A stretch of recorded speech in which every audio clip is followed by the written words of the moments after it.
Once upon a time, in a very far off country, there lived a merchant who had been so fortunate in all his undertakings that he was enormously rich. As he had, however, 6 sons and 6 daughters, he found that his money was not too much to let them all have everything they fancied, as they were accustomed to do. But one day a most unexpected misfortune befell them. Their house caught fire and was speedily burnt to the ground, with all the splendid furniture, the books, pictures, gold, silver, and precious goods it contained. And this was only the beginning of their troubles. Their father, who had until this moment prospered in all ways, suddenly lost every ship he had upon the sea, either by dint of pirates, shipwreck, or fire. Then he heard that his clerks in distant countries, whom he trusted entirely, had proved unfaithful, and at last from great wealth he fell into the direst poverty. All that he had left was a little house in a desolate place at least 100 leagues from the town in which he had lived, and to this he was forced to retreat with his children, who were in despair at the idea of leading such a different life. Indeed, the daughters at first hoped that their friends, who had been so numerous while they were rich, would insist on their staying in their houses now they no longer possessed one. But they soon found that they were left alone, and that their former friends even attributed their misfortunes to their own extravagance, and showed no intention of offering them any help. So nothing was left for them but to take their departure to the cottage, which stood in the midst of a dark forest, and seemed to be the most dismal place upon the face of the earth. As they were too poor to have any servants, the girls had to work hard like peasants, and the sons, for their part, cultivated the fields to earn their living. Roughly clothed, and living in the simplest way, the girls regretted unceasingly the luxuries and amusements of their former life. Only the youngest tried to be brave and cheerful. She had been as sad as anyone when misfortune overtook her father, but soon recovering her natural gaiety, she set to work to make the best of things, to amuse her father and brothers as well as she could, and to try to persuade her sisters to join her in dancing and singing. But they would do nothing of the sort, and because she was not as doleful as themselves, they declared that this miserable life was all she was fit for. But she was really far prettier and cleverer than they were. Indeed, she was so lovely that she was always called Beauty. After 2 years, when they were all beginning to get used to their new life, something happened to disturb their tranquillity. Their father received the news that one of his ships, which he had believed to be lost, had come safely into port with a rich cargo. All the sons and daughters at once thought that their poverty was at an end, and wanted to set out directly for the town. But their father, who was more prudent, begged them to wait a little, and though it was harvest time, and he could ill be spared, determined to go himself first, to make inquiries. Only the youngest daughter had any doubt but that they would soon again be as rich as they were before, or at least rich enough to live comfortably in some town where they would find amusement and gay companions once more. So they all loaded their father with commissions for jewels and dresses which it would have taken a fortune to buy. Only Beauty, feeling sure that it was of no use, did not ask for anything. Her father, noticing her silence, said, "And what shall I bring for you, Beauty?" "The only thing I wish for is to see you come home safely," she answered. But this only vexed her sisters, who fancied she was blaming them for having asked for such costly things. Her father, however, was pleased, but as he thought that at her age she certainly ought to like pretty presents, he told her to choose something. "Well, dear father," she said, "as you insist upon it, I beg that you will bring me a rose. I have not seen one since we came here, and I love them so much." So the merchant set out and reached the town as quickly as possible, but only to find that his former companions, believing him to be dead, had divided between them the goods which the ship had brought, and after 6 months of trouble and expense he found himself as poor as when he started, having been able to recover only just enough to pay the cost of his journey. To make matters worse, he was obliged to leave the town in the most terrible weather, so that by the time he was within a few leagues of his home he was almost exhausted with cold and fatigue. Though he knew it would take some hours to get through the forest, he was so anxious to be at his journey's end that he resolved to go on. But night overtook him, and the deep snow and bitter frost made it impossible for his horse to carry him any further. Not a house was to be seen. The only shelter he could get was the hollow trunk of a great tree, and there he crouched all the night, which seemed to him the longest he had ever known. In spite of his weariness, the howling of the wolves kept him awake, and even when at last the day broke, he was not much better off, for the falling snow had covered up every path, and he did not know which way to turn. At length he made out some sort of track, and though at the beginning it was so rough and slippery that he fell down more than once, it presently became easier, and led him into an avenue of trees which ended in a splendid castle. It seemed to the merchant very strange that no snow had fallen in the avenue, which was entirely composed of orange trees, covered with flowers and fruit. When he reached the first court of the castle, he saw before him a flight of agate steps, and went up them, and passed through several splendidly furnished rooms. The pleasant warmth of the air revived him, and he felt very hungry. But there seemed to be nobody in all this vast and splendid palace whom he could ask to give him something to eat. Deep silence reigned everywhere, and at last, tired of roaming through empty rooms and galleries, he stopped in a room smaller than the rest, where a clear fire was burning and a couch was drawn up closely to it. Thinking that this must be prepared for someone who was expected, he sat down to wait till he should come, and very soon fell into a sweet sleep. When his extreme hunger wakened him after several hours, he was still alone, but a little table, upon which was a good dinner, had been drawn up close to him, and as he had eaten nothing for 24 hours, he lost no time in beginning his meal, hoping that he might soon have an opportunity of thanking his considerate entertainer, whoever it might be.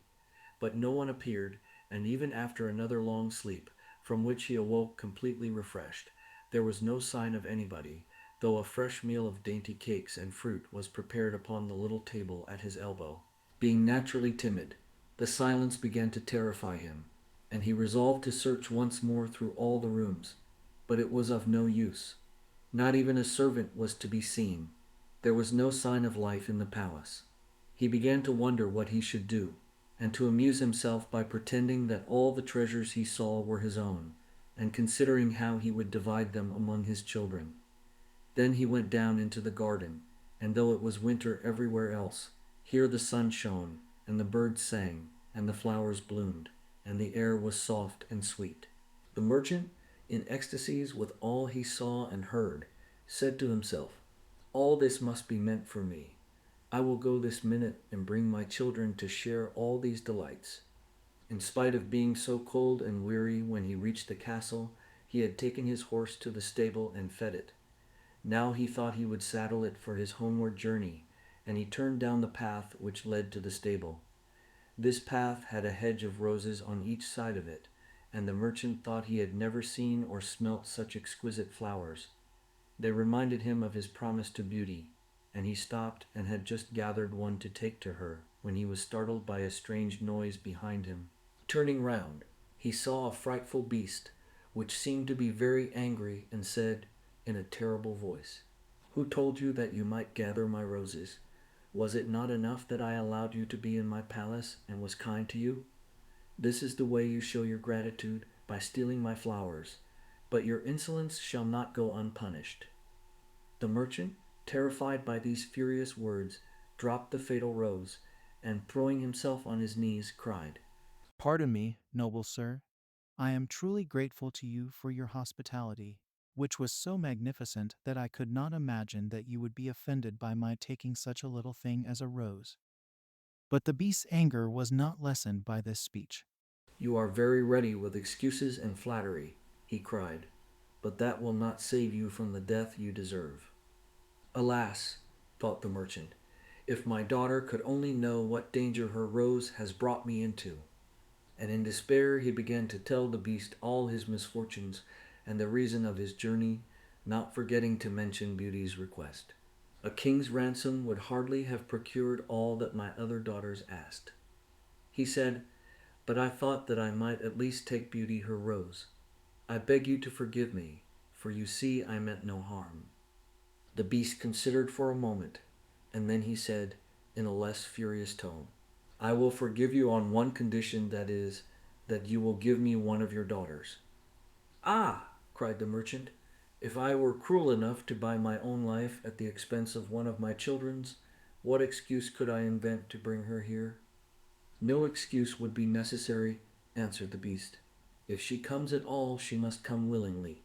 On no other condition will I have her. See if any one of them is courageous enough, and loves you well enough to come and save your life. You seem to be an honest man, so I will trust you to go home. I give you a month to see if either of your daughters will come back with you and stay here to let you go free. If neither of them is willing, you must come alone, after bidding them goodbye forever, for then you will belong to me. And do not imagine that you can hide from me, for if you fail to keep your word, I will come and fetch you," added the beast grimly. The merchant accepted this proposal, though he did not really think any of his daughters could be persuaded to come. He promised to return at the time appointed, and then, anxious to escape from the presence of the beast, he asked permission to set off at once. But the beast answered that he could not go until next day. "Then you will find a horse ready for you," he said. "Now go and eat your supper and await my orders."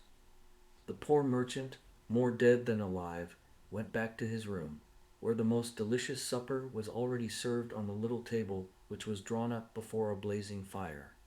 But he was too terrified to eat, and only tasted a few of the dishes, for fear the beast should be angry if he did not obey his orders. When he had finished, he heard a great noise in the next room, which he knew meant that the beast was coming.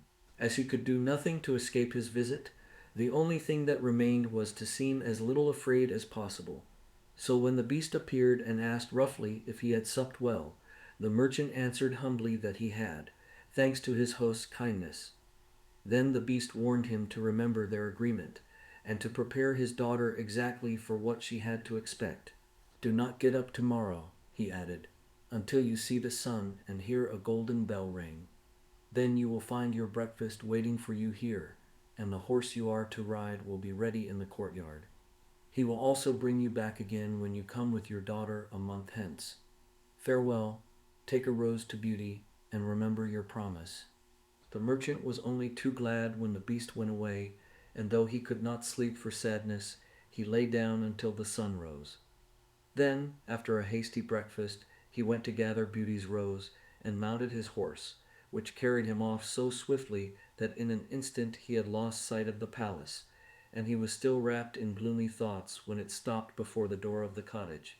His sons and daughters, who had been very uneasy at his long absence, rushed to meet him, eager to know the result of his journey, which, seeing him mounted upon a splendid horse and wrapped in a rich mantle, they supposed to be favorable. He hid the truth from them at first, only saying sadly to Beauty as he gave her the rose, "Here is what you asked me to bring you. You little know what it has cost." But this excited their curiosity so greatly that presently he told them his adventures from beginning to end, and then they were all very unhappy. The girls lamented loudly over their lost hopes, and the sons declared that their father should not return to this terrible castle, and began to make plans for killing the beast if it should come to fetch him. But he reminded them that he had promised to go back. Then the girls were very angry with Beauty, and said it was all her fault, and that if she had asked for something sensible, this would never have happened, and complained bitterly that they should have to suffer for her folly. Poor Beauty, much distressed, said to them, "I have, indeed, caused this misfortune, but I assure you I did it innocently. Who could have guessed that to ask for a rose in the middle of summer would cause so much misery? But as I did the mischief, it is only just that I should suffer for it. I will therefore go back with my father to keep his promise." At first nobody would hear of this arrangement, and her father and brothers, who loved her dearly, declared that nothing should make them let her go, but Beauty was firm.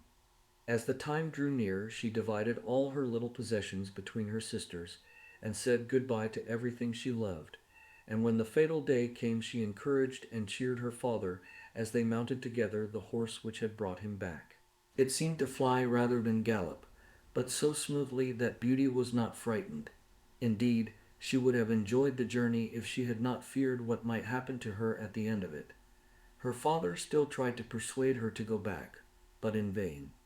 While they were talking, the night fell, and then, to their great surprise, wonderful colored lights began to shine in all directions, and splendid fireworks blazed out before them. All the forest was illuminated by them, and even felt pleasantly warm, though it had been bitterly cold before.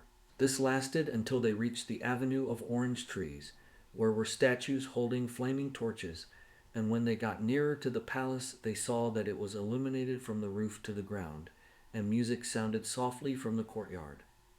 "The beast must be very hungry," said Beauty, trying to laugh, "if he makes all this rejoicing over the arrival of his prey." But in spite of her anxiety, she could not help admiring all the wonderful things she saw.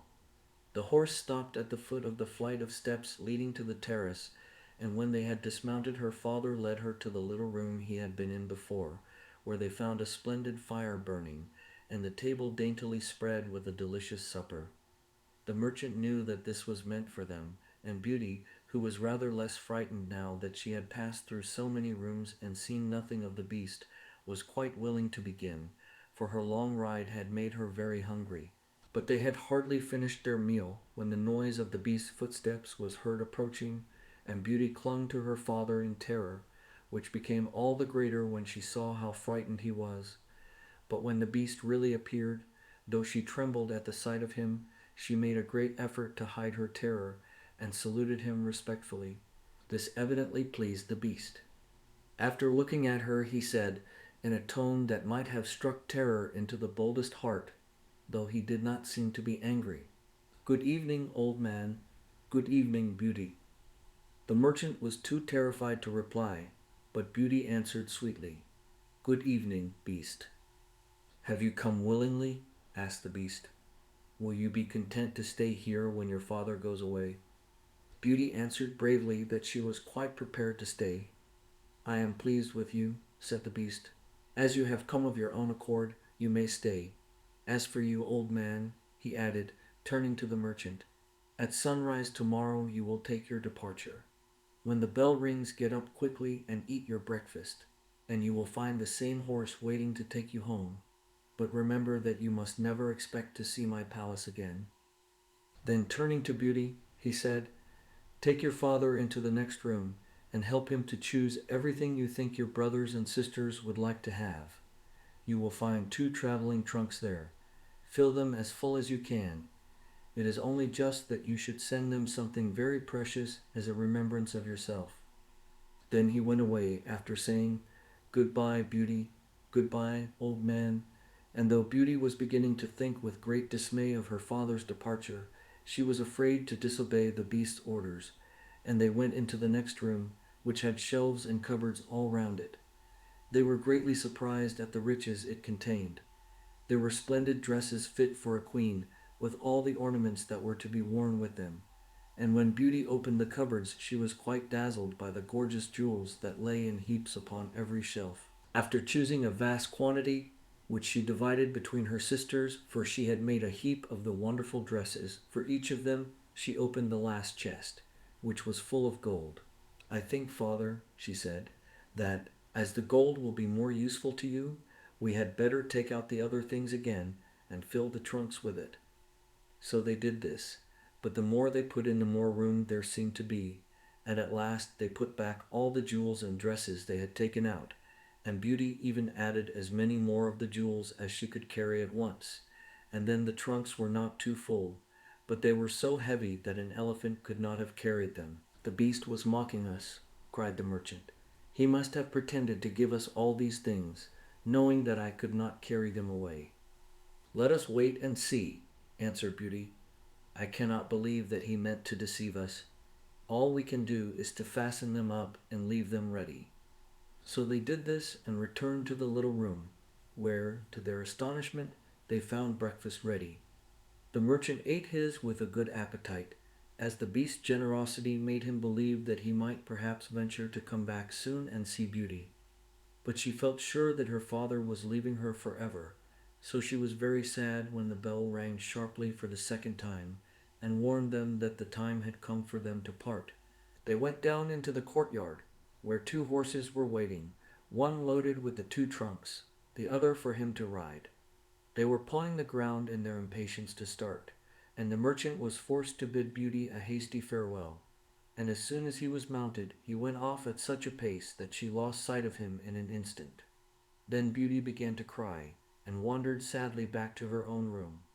But she soon found that she was very sleepy, and as she had nothing better to do, she lay down and instantly fell asleep. And then she dreamed that she was walking by a brook bordered with trees, and lamenting her sad fate, when a young prince, handsomer than anyone she had ever seen, and with a voice that went straight to her heart, came and said to her, "Ah, Beauty, you are not so unfortunate as you suppose. Here you will be rewarded for all you have suffered elsewhere. Your every wish shall be gratified. Only try to find me out, no matter how I may be disguised, as I love you dearly, and in making me happy you will find your own happiness. Be as true-hearted as you are beautiful, and we shall have nothing left to wish for." "What can I do, Prince, to make you happy?" said Beauty. "Only be grateful," he answered, "and do not trust too much to your eyes, and above all, do not desert me until you have saved me from my cruel misery." After this, she thought she found herself in a room with a stately and beautiful lady, who said to her, "Dear Beauty, try not to regret all you have left behind you, for you are destined to a better fate. Only do not let yourself be deceived by appearances." Beauty found her dreams so interesting that she was in no hurry to awake, but presently the clock roused her by calling her name softly 12 times, and then she got up and found her dressing table set out with everything she could possibly want, and when her toilet was finished she found dinner was waiting in the room next to hers. But dinner does not take very long when you are all by yourself, and very soon she sat down cozily in the corner of a sofa, and began to think about the charming prince she had seen in her dream. "He said I could make him happy," said Beauty to herself. "It seems, then, that this horrible beast keeps him a prisoner. How can I set him free? I wonder why they both told me not to trust to appearances? I don't understand it. But after all, it was only a dream, so why should I trouble myself about it? I had better go and find something to do to amuse myself." So she got up and began to explore some of the many rooms of the palace. The first she entered was lined with mirrors, and Beauty saw herself, reflected on every side, and thought she had never seen such a charming room. Then a bracelet which was hanging from a chandelier caught her eye, and on taking it down she was greatly surprised to find that it held a portrait of her unknown admirer, just as she had seen him in her dream. With great delight she slipped the bracelet on her arm and went on into a gallery of pictures, where she soon found a portrait of the same handsome prince, as large as life, and so well painted that as she studied it, he seemed to smile kindly at her, tearing herself away from the portrait. At last she passed through into a room which contained every musical instrument under the sun, and here she amused herself for a long while in trying some of them, and singing until she was tired. The next room was a library, and she saw everything she had ever wanted to read, as well as everything she had read, and it seemed to her that a whole lifetime would not be enough to even read the names of the books. There were so many. By this time it was growing dusk, and wax candles in diamond and ruby candlesticks were beginning to light themselves in every room. Beauty found her supper served just at the time she preferred to have it, but she did not see anyone or hear a sound, and though her father had warned her that she would be alone, she began to find it rather dull. But presently she heard the beast coming, and wondered tremblingly if he meant to eat her up now. However, as he did not seem at all ferocious, and only said gruffly, "Good evening, Beauty," she answered cheerfully and managed to conceal her terror. Then the beast asked her how she had been amusing herself, and she told him all the rooms she had seen. Then he asked if she thought she could be happy in his palace, and Beauty answered that everything was so beautiful that she would be very hard to please if she could not be happy. And after about an hour's talk, Beauty began to think that the beast was not nearly so terrible as she had supposed at first.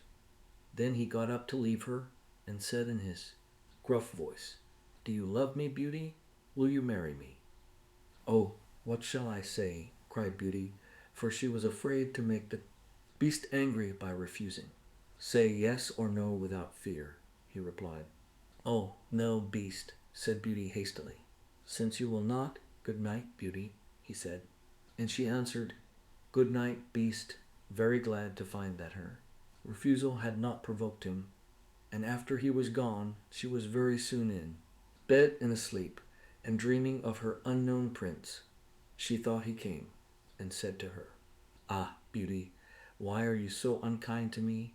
I fear I am fated to be unhappy for many a long day still."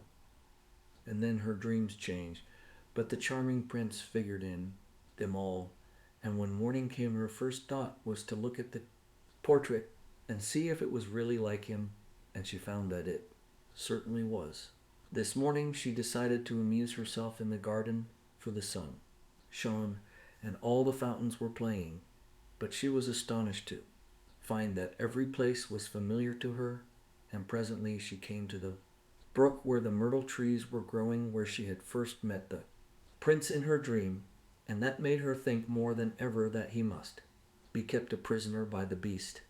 When she was tired, she went back to the palace and found a new room full of materials for every kind of work, ribbons to make into bows, and silks to work into flowers. Then there was an aviary full of rare birds, which were so tame that they flew to Beauty as soon as they saw her, and perched upon her shoulders and her head. "Pretty little creatures," she said, "how I wish that your cage was nearer to my room, that I might often hear you sing."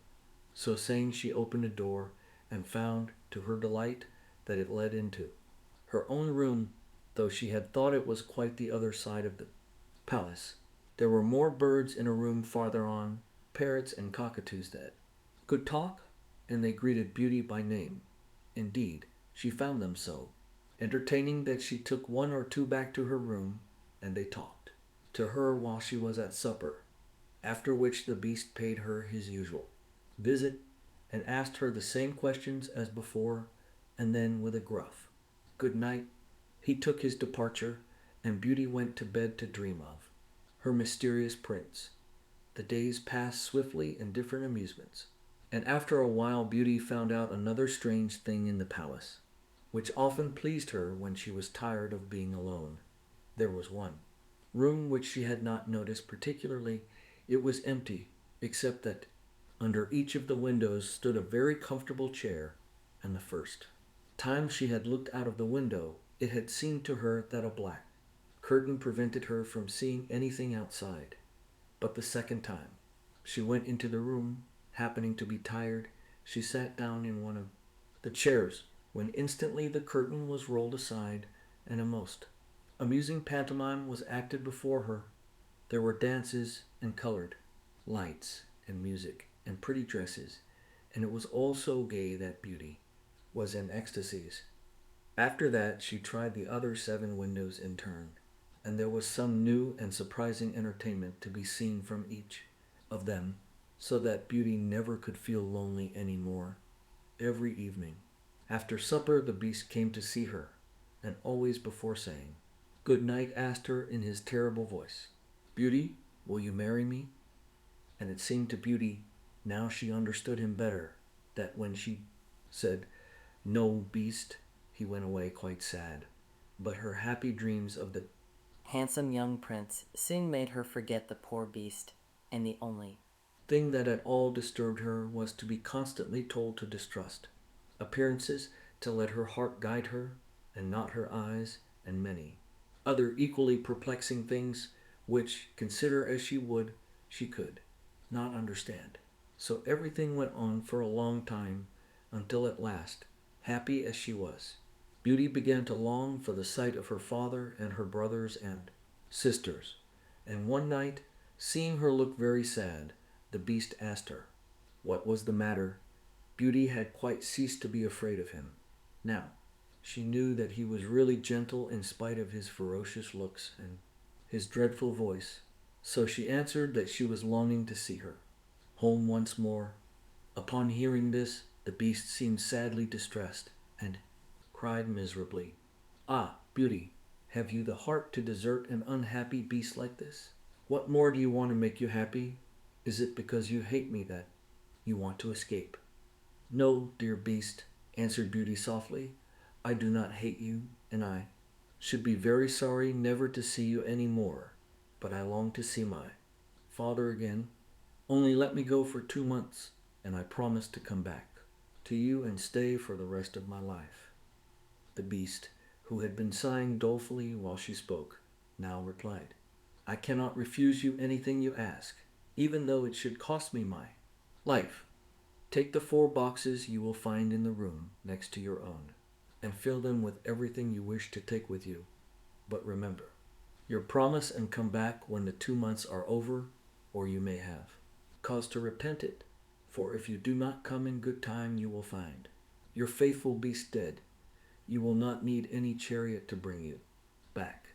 Only say goodbye to all your brothers and sisters the night before you come away, and when you have gone to bed, turn this ring round upon your finger and say firmly, 'I wish to go back to my palace and see my beast again. Good night, Beauty. Fear nothing, sleep peacefully, and before long you shall see your father once more.'" As soon as Beauty was alone, she hastened to fill the boxes with all the rare and precious things she saw about her, and only when she was tired of heaping things into them did they seem to be full. Then she went to bed, but could hardly sleep for joy, and when at last she did begin to dream of her beloved prince, she was grieved to see him stretched upon a grassy bank, sad and weary, and hardly like himself. "What is the matter?" she cried. He looked at her reproachfully and said, "How can you ask me, cruel one? Are you not leading me to my death? Perhaps?" "Ah, don't be so sorrowful," cried Beauty. "I am only going to assure my father that I am safe and happy. I have promised the beast faithfully that I will come back, and he would die of grief if I did not keep my word." "What would that matter to you?" said the prince. "Surely you would not care?" "Indeed, I should be ungrateful if I did not care for such a kind beast," cried Beauty indignantly. "I would die to save him from pain. I assure you it is not his fault that he is so ugly." Just then a strange sound woke her. Someone was speaking not very far away, and opening her eyes, she found herself in a room she had never seen before, which was certainly not nearly so splendid as those she was used to in the beast's palace. Where could she be? She got up and dressed hastily, and then saw that the boxes she had packed the night before were all in the room. While she was wondering by what magic the beast had transported them and herself to this strange place, she suddenly heard her father's voice and rushed out and greeted him joyfully. Her brothers and sisters were all astonished at her appearance, as they had never expected to see her again, and there was no end to the questions they asked her. She had also much to hear about what had happened to them while she was away, and of her father's journey home. But when they heard that she had only come to be with them for a short time, and then must go back to the beast's palace forever, they lamented loudly. Then Beauty asked her father what he thought could be the meaning of her strange dreams, and why the prince constantly begged her not to trust to appearances. After much consideration, he answered, "You tell me yourself that the beast, frightful as he is, loves you dearly, and deserves your love and gratitude for his gentleness and kindness. I think the prince must mean you to understand that you ought to reward him by doing as he wishes you to, in spite of his ugliness." Beauty could not help seeing that this seemed very probable. Still, when she thought of her dear prince, who was so handsome, she did not feel at all inclined to marry the beast. At any rate, for 2 months she need not decide, but could enjoy herself with her sisters. But though they were rich now, and lived in town again, and had plenty of acquaintances, Beauty found that nothing amused her very much, and she often thought of the palace where she was so happy, especially as at home she never once dreamed of her dear prince, and she felt quite sad without him. Then her sisters seemed to have got quite used to being without her, and even found her rather in the way, so she would not have been sorry when the 2 months were over, but for her father and brothers, who begged her to stay, and seemed so grieved at the thought of her departure that she had not the courage to say good-bye to them. Every day when she got up, she meant to say it at night, and when night came she put it off again, until at last she had a dismal dream which helped her to make up her mind. She thought she was wandering in a lonely path in the palace gardens when she heard groans which seemed to come from some bushes, hiding the entrance of a cave, and running quickly to see what could be the matter. She found the beast stretched out upon his side, apparently dying. He reproached her faintly with being the cause of his distress, and at the same moment a stately lady appeared, and said very gravely, "Ah, Beauty, you are only just in time to save his life. See what happens when people do not keep their promises. If you had delayed one day more, you would have found him dead." Beauty was so terrified by this dream that the next morning she announced her intention of going back at once, and that very night she said goodbye to her father and all her brothers and sisters, and as soon as she was in bed she turned her ring round upon her finger and said firmly, "I wish to go back to my palace and see my beast again," as she had been told to do. Then she fell asleep instantly, and only woke up to hear the clock saying "Beauty, Beauty" 12 times in its musical voice, which told her at once that she was really in the palace once more. Everything was just as before, and her birds were so glad to see her. But Beauty thought she had never known such a long day, for she was so anxious to see the beast again that she felt as if supper time would never come. But when it did come and no beast appeared, she was really frightened.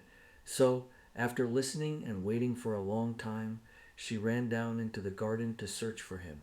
Up and down the paths and avenues ran poor Beauty, calling him in vain, for no one answered, and not a trace of him could she find, until at last, quite tired, she stopped for a minute's rest, and saw that she was standing opposite the shady path she had seen in her dream. She rushed down it, and sure enough there was the cave, and in it lay the beast asleep, as Beauty thought. Quite glad to have found him, she ran up and stroked his head, but to her horror he did not move or open his eyes. "Oh, he is dead, and it is all my fault," said Beauty, crying bitterly.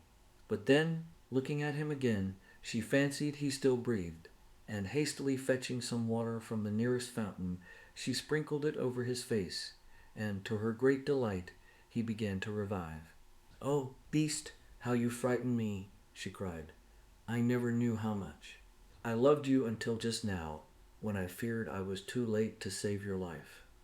"Can you really love such an ugly creature as I am?" said the beast faintly. "Ah, Beauty, you only came just in time. I was dying because I thought you had forgotten your promise. But go back now and rest. I shall see you again by and by." Beauty, who had half expected that he would be angry with her, was reassured by his gentle voice, and went back to the palace, where supper was awaiting her, and afterward the beast came in as usual, and talked about the time she had spent with her father, asking if she had enjoyed herself, and if they had all been very glad to see her. Beauty answered politely, and quite enjoyed telling him all that had happened to her. And when at last the time came for him to go, and he asked, as he had so often asked before, "Beauty, will you marry me?" she answered softly, "Yes, dear beast." As she spoke, a blaze of light sprang up before the windows of the palace. Fireworks crackled and guns banged, and across the avenue of orange trees, in letters all made of fireflies, was written, "Long live the prince and his bride." Turning to ask the beast what it could all mean, Beauty found that he had disappeared, and in his place stood her long-loved prince. At the same moment the wheels of a chariot were heard upon the terrace, and 2 ladies entered the room. One of them Beauty recognized as the stately lady she had seen in her dreams. The other was also so grand and queenly that Beauty hardly knew which to greet first. But the one she already knew said to her companion, Well, Queen, this is Beauty, who has had the courage to rescue your son from the terrible enchantment. They love one another, and only your consent to their marriage is wanting to make them perfectly happy. I consent with all my heart, cried the Queen.